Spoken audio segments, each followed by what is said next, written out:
I'm Richard Fitzgerald. This is Dubai Works, where we interview the business leaders making a difference in this great city. That business with scalability was very interesting to me. I like building something that has legacy.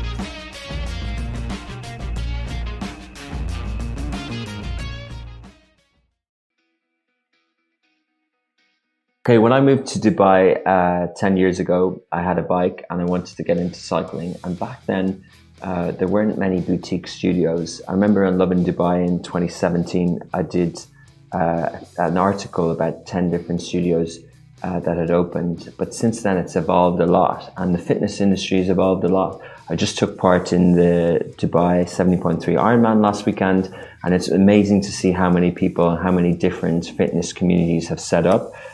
So this interview today is about one of those businesses, one of those communities. It's really interesting. You'll understand how they approach it and how the different studios and the different types of classes and the options that people have now in Dubai. Welcome back to another episode of Dubai Works Business Podcast. This week we're joined by two amazing founders, Ivana and Naomi. They are from Storm Cycling. It's a studio that focused on personalized experience and heavily focused on fostering the empowerment of the community. So Naomi, on my right, for those watching and for those listening, say hello. Hello. There we go. So she is previous Miss Argentina and an ambassador of the UAE team ADQ, so a new cycling team that we'll hear about. Her involvement includes supporting the first female World Tour cycling team in the UAE, and is also a certified plant-based nutritionist. Interesting. Yes. Great. And Ivana, a serial entrepreneur who's previously founded a fashion distribution company, O-Style Distribution. Yes. She was also awarded the best female instructor of the UAE. Amazing. And in 2018, and it's not only a business mind behind Storm, she's also a master instructor. So for those listening, can we hear your voice so we differentiate? Yes, I was just saying that it sounds a little bit rough, but I spend my life basically screaming at people. So if we're listening to a podcast, they'll be able to tell one's an Argentinian accent, one's a horse accent. Yes. Cool. Good morning. Welcome. Good morning. Thank you for having us. Tell us about Storm. How did it come about? How did it come about, Naomi? Storm was born because we saw a gap in the market. And in that moment, actually, like in a moment of my life where I discovered cycling, that I met also Ivana. It was very important for me, for my mental health. Helped me so much to overcome a lot of obstacles, to be more stronger, to heal. And I thought that this is amazing, opportunity for us to do something also together. We really get along very well. We do. We're like sisters. Yes. Very, very similar backgrounds. Yeah. Very, very similar upbringings. And I think sometimes the universe throws everything together. You meet the right people. Yes. We discovered the gap in the market. Actually, I was a trainer at the time. And we ended up becoming friends. We found out we were neighbors, and she started coming to classes with me. Yeah. So we formed a bond that way. But there was a huge gap in the market, especially in the outskirts. You know, I was just saying to Naomi, a lot of people asked us, they're like, why did you decide to open up your brand in the suburbs, theoretically speaking, motive? And we're like, people say to us that before we started, of course, not now. Now they're like, okay, you made the right decision. That sometimes opening up your brand, a boutique brand in the suburbs is not the way to go. You should start with the center. But then we believe that to add value to your brand, you take the service to where the people are asking for it. Mm-hmm. So we had a lot of clients coming in from, say, Al-Khawarizm, Murder, even Sharjah areas. And the girls, especially because there's no high-intensity boutique of really substantial quality.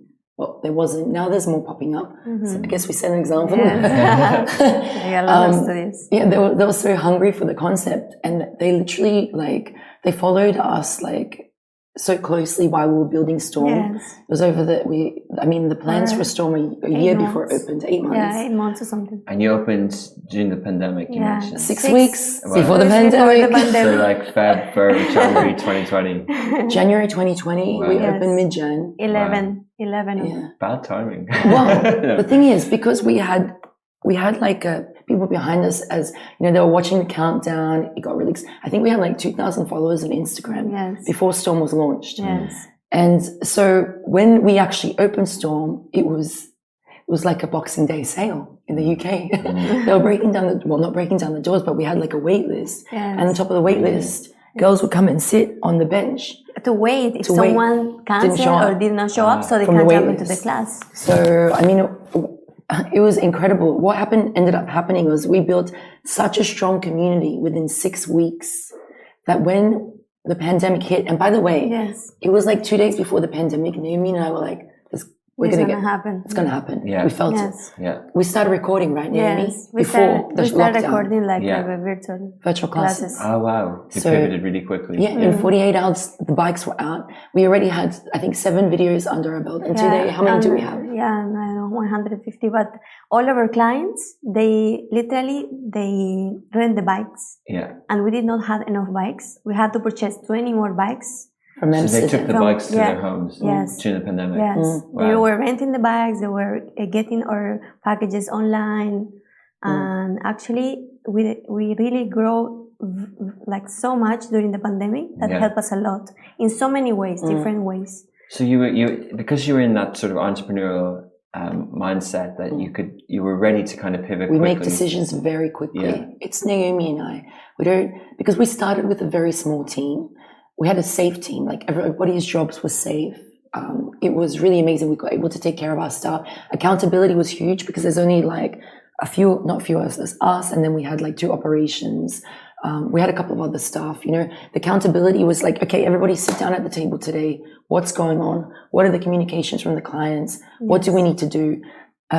Decisions were made very quick. Actually, we're the first cycling studio in the Middle East to go virtual. And we did not know how to do it. In the beginning, we were like, okay, we will go virtual. We don't, we just decided and then we did it, Did you have anything so let's just take a step back. So you meet, you're not out in Al Qudra, you meet in a cycling studio, you become friends and you're like, this is great, but I can see how to do things better. Yes. And so what was the first concept for Storm? Is it how many bikes? Talk through boutique. What was it's boutique? The smaller, the better. Okay. Understand what you're doing very clearly. A lot of people don't you want to add boxing? Don't you want to add bar, Pilates? But we don't understand that. Exactly. So what's the product? The product is a high quality cycling, soulful experience. Yes. Heart and soul. So even when we hire instructors, we don't look at people with PTs and this and that. We don't really care. Actually, the original way to audition is to look at performance on the stage and the personality. If you look at Soul Cycle's original format, some trained by Soul Cycle standards. Yeah. They look for performers, singers, actors, dancers, because they have resilience. They're able to get on the stage when you don't feel like it. Yeah. And Latifa said in the podcast, you need to get on that stage when you're not in the mood, when you're sad. I mean, I've had information like death of a friend delivered and all the clients already clipped in. There's no one to cover. Oh dear. The class is full. You got to drop it. We say that there's a curtain. We have a theatrical curtain. Actually, it's acoustic curtain. Once the curtain closed, everything is off in your own world. Yeah. You have a social responsibility to deliver the best. We have a saying at Storm about excellence. What is it? We strive towards excellence. Yeah. No perfection. So we lead by example.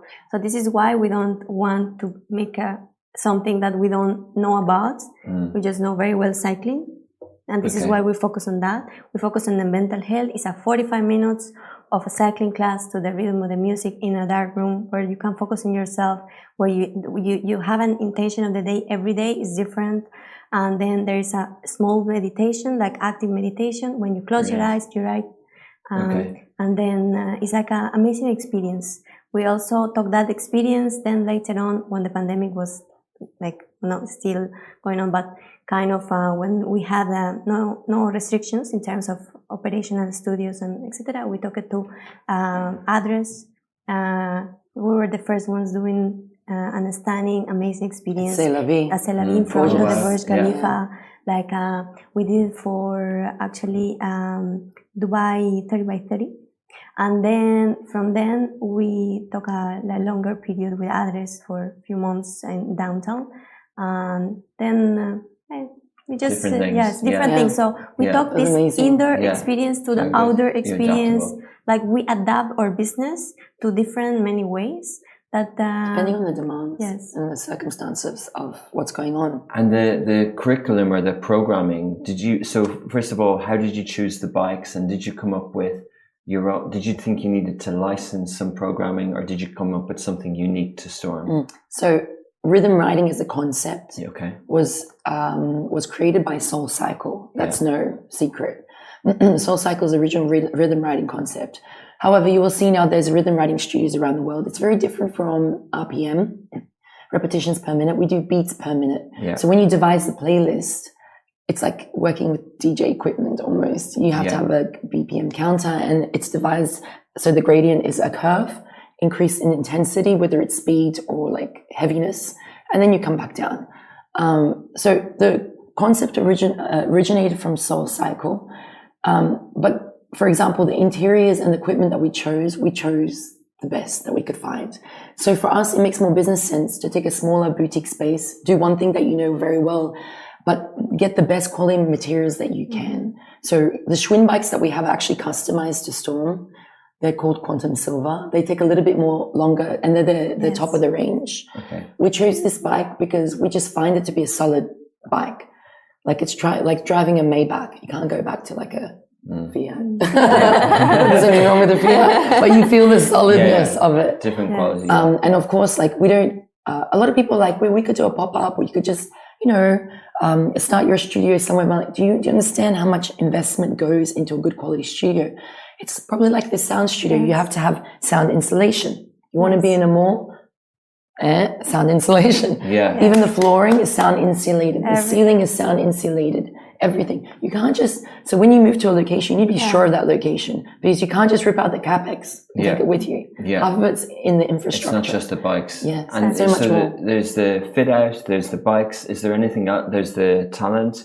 Is there software as well, or the kind of measurement and the performance? What do you use for that? We don't use the measurements in the performance, but behind the scenes, the instructors, they really take their time, about 1 hour and a half, 2 hours sometimes, to create a playlist that goes with numbers that they don't see, of course, but they only need to focus in the beat of the music. Yeah. This is actually an experience for you to enjoy the ride, to don't focus a lot in the numbers or don't in the goals in that moment, just to enjoy the moment, because we have so much pressure outside in the world with numbers, with accountability, with stress, with the problems. So we want that space to be a place where they can focus in themselves and to just be in the present moment. Yeah, and some places, some studios would try and force their software or hardware technology, whereas many people are wearing some sort of fitness device, and we can talk about that later, but many people are monitoring their own health. That's an individual choice. Yes, individual choice. But we have like a big signage in the door, like there is disconnect to connect, like no phones. Connect with yourself. Maybe a wearable, of course. They can. Yeah. People, I mean, we have a large mothers group, so we allow the phones because they need to stay connected to their, sometimes the children have nannies or like school, whatever, but the phones go down. Yeah. And it's not even from a case, you're going to interrupt the instructor. No, it's from a case of like, you're always sizing yourself up against numbers. Especially as women, we have numbers here. We're measuring ourselves up at scales, dress size, height, age, number of zeros in your bank account, what you should and shouldn't have accomplished by a certain age, whether or not you're married. Like, it's time to drop the number system and to really enjoy the ride. Because believe me, rhythm riding is challenging. Mm-hmm. It is a challenging workout. Your challenge is to stay on the beat. You can imagine some of those songs are super fast. Mm-hmm. Okay. So you're getting a tough workout. The weight loss, I know that they like to measure these sort of things. It's great, but it's secondary. It's going to happen. It's default. A side effect by default. If you're just consistent, if you keep it up. So what else? So you, how many people can fit in the studio, and how many classes do you have per day? And so what's the kind of programming? We have like 7 classes per day, average. That's a lot. And then we have like 8 people in our team at the moment. Okay, 8 instructors. They're amazing, exceptional. Not including the operations, of course. And then, we can fit maybe 32 that's people in the room. Yeah. Okay, cool. So there's the main place. You talked about doing things on the road, so doing pop-ups. And you're also involved, as we mentioned at the start, with the cycling team. Can you tell us a little bit about that? Yeah, we're partnership with the UAE team IDQ. So we are UAE IDQ actually is the first women's team representing the UAE internationally, and they have a professional cycling team. It's like the Team Emirates is the male one, and the ADQ is the female one. The female one, Brilliant. and it's the first Emirati representing the UAE also is Safiya Al Sayed. Okay. We're so proud of Safiya and all her accomplishments. Amazing. And actually 2 days ago, we just had an event in Abu Dhabi also. She spoke at the Forbes event. Forbes event. Amazing. The International Women's Day. Yeah, International Women's Day. We did that right also. So basically, we are doing all the indoor cycling, also with the UAE Team IDQ to inspire the community and inspire all of these women and the community in general to move. And to keep the mental health strong. Yes, because there's always a message delivered during the ride and the meditation. Exactly. Yeah. And is the studio for females only? No, but it's around female... the world. Around the world, 80% of the rhythm riders, the rhythm riders are female. Okay. So it's not the bands of the area or something. Yeah. Just... That's interesting. But on that topic, I do have to say that because when we established Storm in Merdif, there was no other high intensity sort of boutique studios for women. This is why it really took off there. So no, Storm is not female only. However, we have the majority of women's only classes in that particular location for that reason. So let's talk a little bit about both of your backgrounds. How did you get into this? Ivana, you're a serial entrepreneur and you were in the lifestyle fitness space. So what's your background and what's your business background? Okay, so previous to Storm, I had a fashion distribution company. Yeah. So nothing to do with sport at all. Yeah. I've always loved working with people. However, it's a completely different atmosphere in the way that I always say with sport, what you put in is exactly what you get out. When you have the opportunity to make human connections, you really bring purpose to yourself and to also the people that you're engaging with. Fashion, on the other hand, has a lot of external factors. Politics, what's trending, who likes who. People have the ability to change their mind. They like the next thing. So with fashion, it's always, you have this, and not that it's wrong, but perhaps it wasn't like the industry for me, because I found so much more purpose back from giving with people and engaging them. You know, like when you're helping someone internally and mentally, this is an everlasting effect. You know, seasons change, clothing changes. You know, the environment around fashion changes, budgets change. So that also affects your business. And during the time that I had the fashion distribution company, there was a fashion recession going on in Australia. So basically that meant in Australia, we have a lot of cool homegrown brands. We never had Zara, H&M, any high street. And all of a sudden there was an emergence of high street around 2011, 2012. So the small homegrown Australian brands were being phased out, which is when I stepped in to bring them to the Middle East. Okay. So before, if you walked into any Altair store, before there was Harvey Nichols, followed by Bloomingdale's, and then of course Al Shire Group you have in Saudi and Kuwait as well. Harvey Nichols.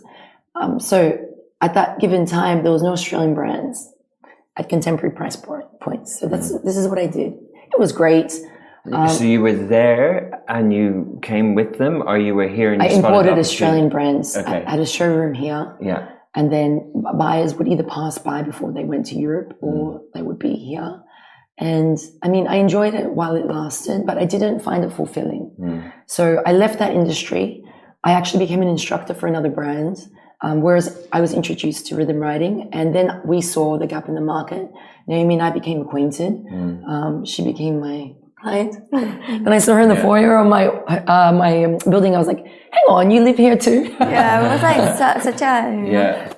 serendipity meant to happen. But it's so interesting that you explained it that way, that you want to, see improvement in people and things like that. So nice. And it's interesting, isn't it? Like when we find something that we really like doing, it mightn't necessarily be media or PR or whatever. It's actually the output of that. It's what happens when you do that well in someone's life, and everyone has different sort of worldviews and different things that are important to them. It's really amazing.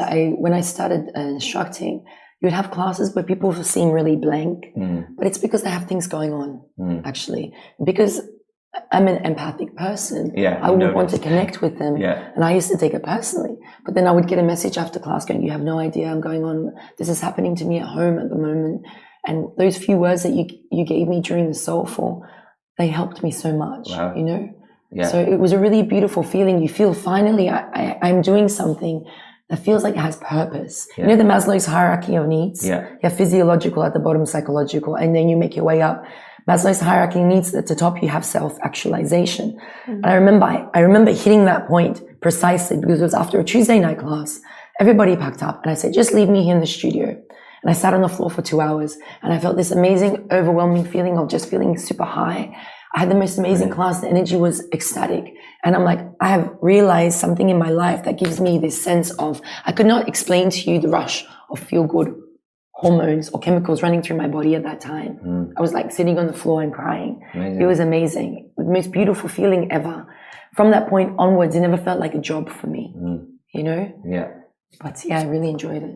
And Naomi? Yeah, it's a therapeutic ride, you know. Yeah. This is why we fell in love with cycling. But your background, so you were a model, but in Argentina. Yeah, I did commercial modeling. Then after that, I studied journalism. Okay. I worked for Fashion TV for 3 years and a half.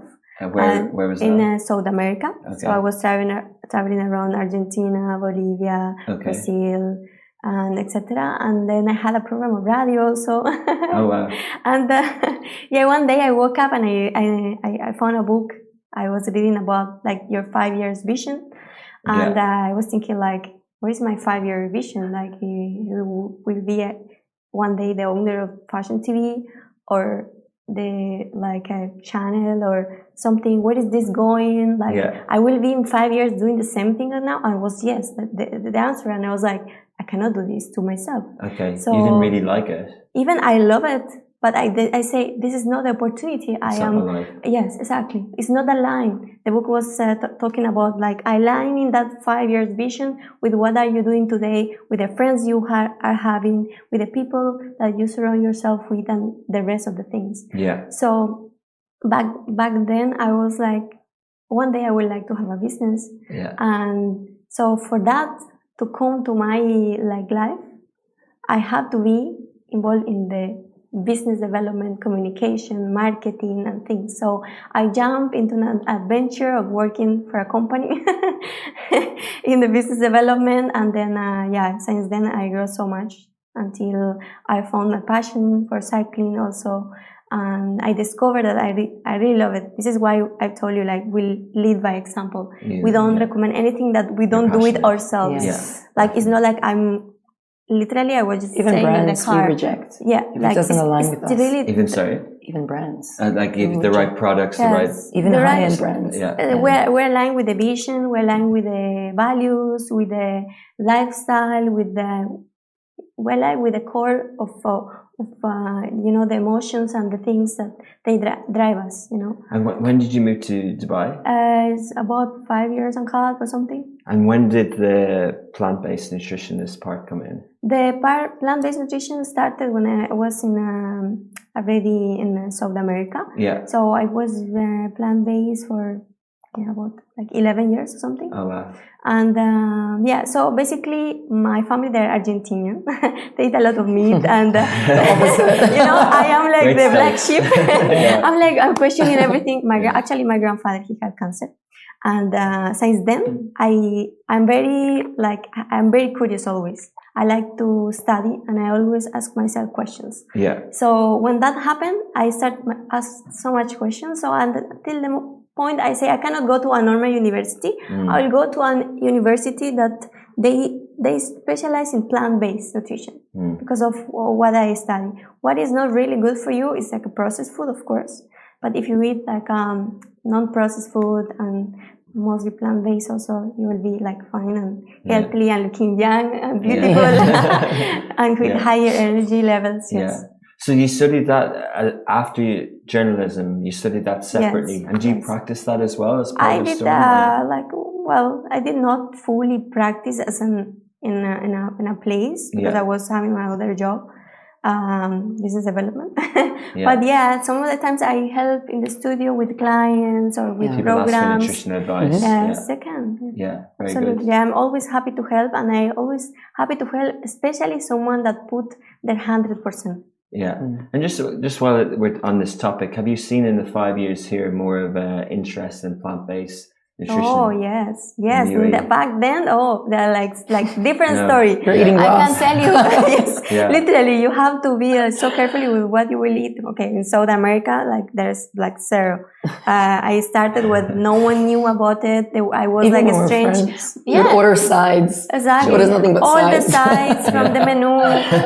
Now you can go and you can open any menu. It's gonna have vegan or plant-based there, or they will highlight it, and that's so amazing.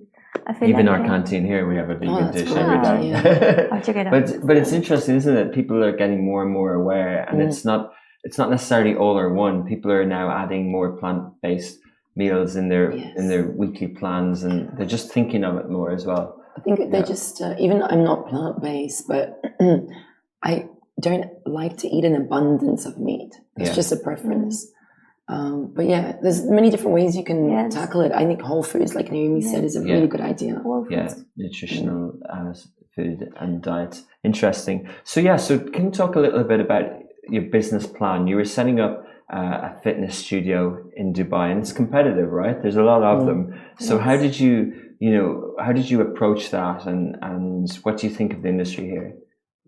Industry is amazing, a lot of options. Yeah. And I guess for that reason, you need to be very mindful and very understanding of what your USP is in comparison to your competitors. You'll encounter direct and indirect competitors. And there's a lot of different aspects to opening up the business. I mean, your unique selling point, your location, your target market, your investment, how you use that investment, how you distribute it, your marketing. Yes, exactly. And what is the core of your business, what you are really promoting. So we really focus on mental health in the therapeutic aspect of the workout, in improving the mindset, knowing numbers, knowing losing weight, because this is a side effect, as we say, as before. But in what benefits or what value we are bringing to the community, actually. We don't lose sight of that. So you'll see, and Naomi and I were discussing it many times, you'll see the most successful brands in the world, they don't waver from what their unique center, core value is. It is so easy to become distracted nowadays as a small business. You're like, okay, well, my competitor's going on sale. I should go on sale. We don't do that. We don't do that. You will not see that Storm. You don't compromise the quality. No. Even if it meant changing things that our external will not see, we don't compromise that at all. So the main thing is we were saying, people, when you understand your unique core value, people that align with that will come to you. It is a boutique concept. Not everybody's going to align with that. That is okay. That's also okay. As long as you've got that strong, clear vision and that is communicated, there are going to be people from the community that want to form an association with you.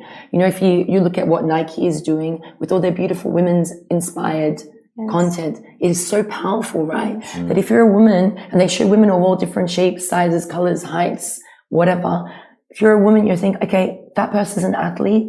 Wow, it's so empowering. I want to be like that too. This is the reason why you wear the brand. You don't wear the brand because I need a new pair of running shoes and I like the color. No, you want an association with, because it feels so good. This is what Storm is about. We don't waver from that.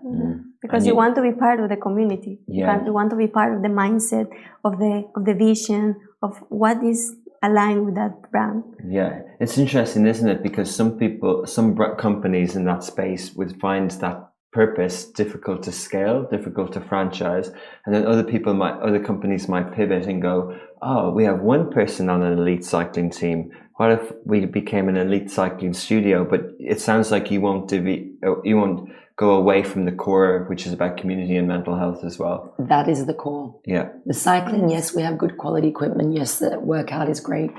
The core of it is the connection. The connection is so important. Our clients don't come to us because they need a workout. There are so many options. In fact, in where we are, Meredith 35, there's two amazing little studios next to us, also boutique.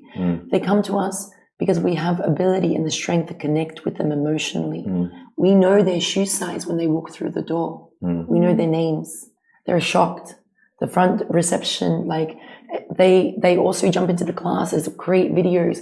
Everybody works at Storm.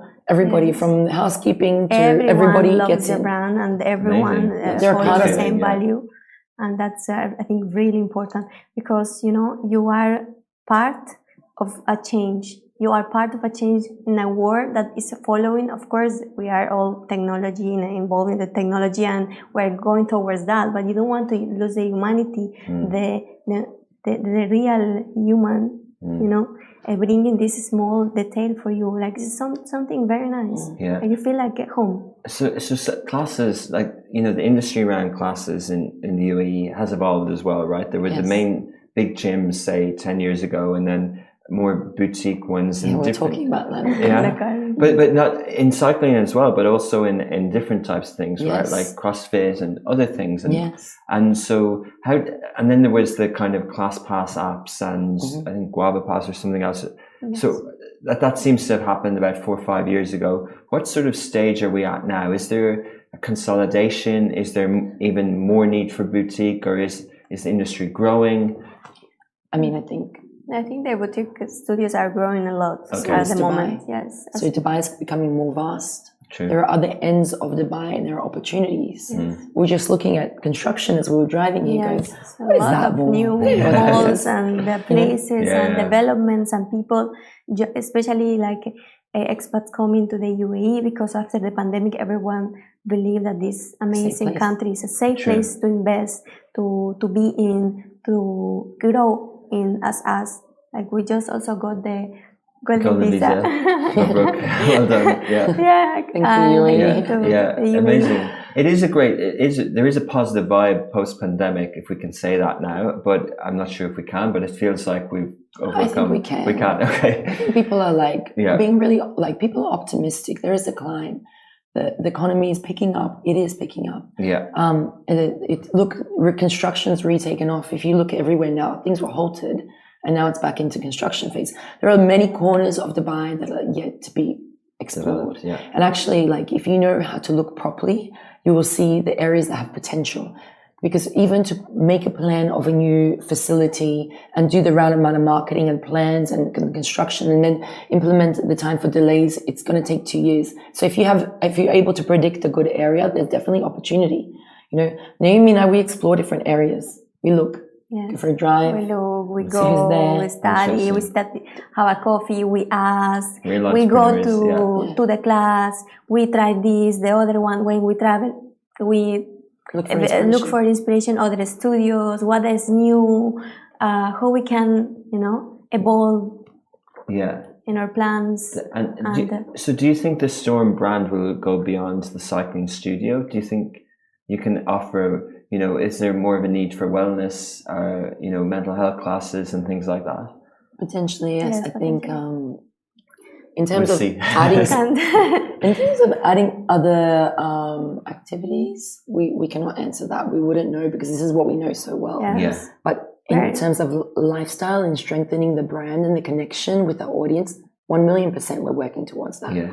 And so we talk about the trends in Dubai, the different studios, the different wellness trends, plant-based, vegan, all the different things that are happening, and, you know, different type of person that's starting to live here. Like, it's changing really a lot, and people are living here for longer term as well. But specifically around the industry, and I want to bring up Peloton, you know, because that's a bike, it's a brand, and it's gone through a bumpy business journey in terms of what people valued it at, the leadership, and where people see that type of product, that expensive bike in the home type of thing. So how do you see that? Peloton hasn't properly launched over here, but I think people Peloton will be... took a few hits, though. It's taken a few hits, and right? out of their control. Yeah. Like, I don't know if we should really talk about those hits. Well, it's a business story, and it's publicly documented. We don't need to say that they've done bad. Like, they've done great, they've right? Done great, yeah. But do you think that is that going to happen as well in this industry in the UAE? Do you think your clients would like to, from the pandemic when they rented your bikes, will they like to have that option as well? They like the community. They like community. The community and the cycling room, everyone together in a room. Like, you cannot just unclip and leave. Yeah. You need to keep yourself strong in the bike until then. So interesting. I think this is like, will give you a little bit more push than in just at home. Plus, Interesting that you asked that question though, because Naomi and I, without seeing or knowing, because everything happened so quickly, we predicted that maybe it would go more of an inkling towards virtual, but no, it's back. People like we missed engagement. It's not the same as when you're shouting at me over the screen. I like when you're shouting up in my face. It's not the same. People at the end of it, and you can look at studies in this.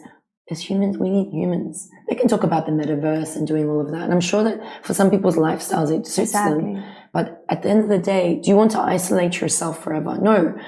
Again, Storm is not about the workout. It is about the community. Feeling like you're valued and like I said, when you walk to the front desk, the operation staff already know your name and your shoe size. We have a young girl who comes just to hang out. She's like, I like this place better than my school because at school, I feel like my teachers don't even know my name. She's 13. She comes and just stands there. Amazing. You know her name and she feels good teacher. There, Yeah, interesting. But are you still offering some virtual classes? You have over 100 videos, so you still do that. And we still have clients in that division. Yeah, exactly. But do we see it, do we see it going that way force? No. It's really interesting, isn't it? Because a year ago, we would have said maybe behavior has changed permanently. They'll be afraid because of masks and kind of hygiene.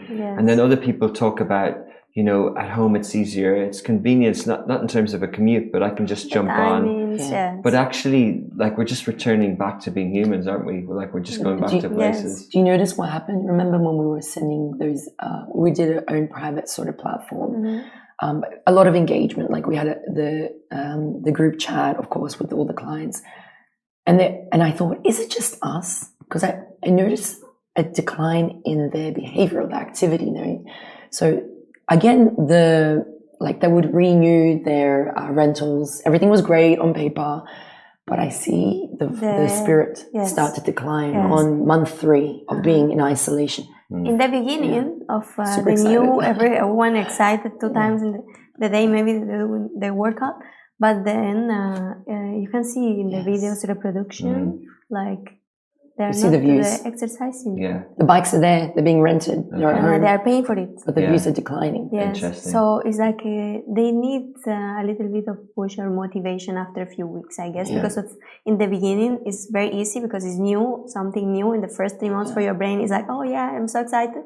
But then this motivation goes down, and if you don't have the right place to go to give you a little bit of push, maybe we need community. We thought it was just us, and then we saw one of the really well-known studios in the US. The owner released an article about it with a magazine, and we read it online, saying there was a huge decline in people's motivation. It's a human psych thing. It starts to decline. You can have all that home, exercising, fun, my own time. But at the end of it, you get tired of that. You want to engage with humans. It's talking about cycling broader, it's interesting because on one level it's an individual sport, but it's very much a community. It's very much teams in different ways. Like it's very social in the UAE, whether you're in a studio, whether you're outdoors. Like there's a real kind of sense of community around it feels nice. Individuals. It's interesting. Amazing. So, you're in Murdoch, you're a couple of years old. I know you don't want to reveal too much about the future competitors listening, but, is your focus on Dubai or is it the focus on the region? And how do you view the region? You saying a lot at once, but you've clearly identified a gap, which is sort of different females, different areas, different type of studio. And if it works here, it must be tempting to say, that might work in Abu Dhabi, that might work in Kuwait, that might work in Saudi Arabia. Do those thoughts enter your plans? The only thing we can say... Of course they enter. The only thing we can say, we have an exciting future. We know about that. And investment, do you look for investment? Do you reinvest your profits? What's the kind of goal? Is this a private business that you want to run profitable long term? Of course, everybody does. I think there are several different structures of how you look at your business. Ours definitely involves longevity. So I will say that the decisions that we make, they sort of tick off all facets, whether it's financial, whether we see growth in that area, whether we view or establish any partnerships that we can make, not necessarily with monetary gains, but to add value to our brand, whether we see there's a demand and then there's a fit for the activity in that area. Everybody wants to go like this, but even from day one to now, we see that you need to grow in small but sure ways, because it is a competitive market. You know, as much as you want to leap and take the leap of faith, left, right, and center, there's also a danger to growing too quickly. Absolutely. Yeah, and then you diluting your product or putting potentially your product in the hands of the wrong people. Not necessarily that they would want to maybe change it or. No, but compromising the quality because of not to the standards of what we originally want, the standards that we maintain in every aspect of our business. Yeah. And ours is very detailed. Yes. Even down to everything. The way that we hold ourselves, the words that we use in class, the way that we present ourselves, and anyone who represents Storm wearing that t-shirt in public. Their lifestyle. Even down to using plastic, right? Yes. Even there's no instructor allowed to bring plastic into the. Wow. You will never see this on a stage at Storm. It's very the attention to detail is extremely meticulous. I'm gonna have to invite you for a ride. Yeah, you're definitely coming. But it's so interesting as well around that. There was a guy in the other day from a family-owned cafe, and he's got a lot of press lately. And people have approached him to do a franchise, and he said, "You just can't. You can't because it's in the little detail, it's in the touches, you know." And I remember we interviewed on the show someone who brought Five Guys to the region in F&B, and said, I was always fascinated by the background of Five Guys. They're everywhere around the world now, but from the first store to the second store was 17 years. It took 17 years to be ready to franchise, you know? So it's interesting, you know, and there's many, you've already survived the pandemic, but, the economic, we're living in the real world. There might be inflation, there might be recessions, there might be things, there will be things that are out of our control. Totally, yeah. Yeah. And how you answer that as well is aligned with that sort of community part, because a lot of it's intangible and sort of a compilation of all the little pieces. Less is more, you know? Less is more in every single way. So you want to make sure that you're executing a really good product. Yeah. Otherwise, you just become another cycling or fitness studio in the market. So what? Yeah. Yes. Have to be relevant. Yeah. But you want to build a meaningful business. That's the plan. Yes.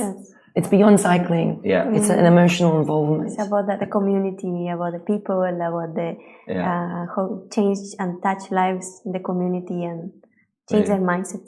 Good. Brilliant. I guess just to finish up, so kind of what next? How do people get in touch with you? And if you've never been in a cycling studio, you've never tried rhythm cycling, which class, what day of the week, what instructor should people join? We have a signature class. It's called Storm 45. Anyone can come.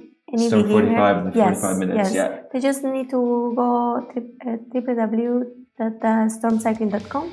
You check the schedule, book your class, and then show up 15 minutes before the class. Normal fitness gear. Actually, the 15 minutes is mandatory. Yeah, okay. 15 minutes mandatory before the class. So we help you to set up the bike. Yeah. And the shoes. Medical exactly. instructor wants to talk to you. The bike is adjusted to your dimensions, so to speak, your height and the length of your arm, the shoe size. A proper nice settling introduction, safety, you know. If the instructor needs to make any changes to the workout slightly just for you, they will do that. We don't call people out in the class. Generally, if we see something, we'll adjust everybody together. That's the way that we are trained to do it. Stormcycling.com, or Storm Cycling on Instagram. Yes. Follow us. And you can book directly. You can chat on WhatsApp. Absolutely, we have all those facilities. Okay. Yeah. It's like a concierge service for you. I'm tempted. Shoes and towel are waiting for you. Amazing. Well, lovely speaking to you both this morning. To talk to you. Thanks a lot, and we'll follow your Storm Cycling journey. Thank you. Thank you.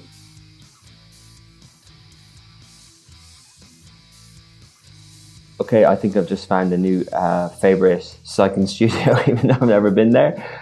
Storm, that was great, and it was interesting having two founders on together. You can see that it's hard to do business together as partners, and they have a really good chemistry, really good connection, both Naomi and Ivana.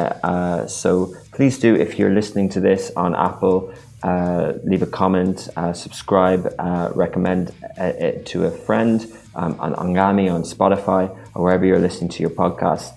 If you'd like to listen to more of these shows, check out smashy.tv on smartphone, smart TV, or on the web. You can log in, you can get a free trial, and you can watch any of our other shows as well there. Thank you to our producers, Shahir, who arranged this podcast but is on leave this week, and Ali, who put it all together, the sound, the audio, the video. Thanks a lot to them. We'll be back again next week. Same day. We do these at 11 o'clock on Fridays, 11 a.m. And then we push it out on the audio in the afternoon. And then you can also read about this on Lovin Dubai as well. There'll be an article about the podcast, but we push it out all on Smashy channels.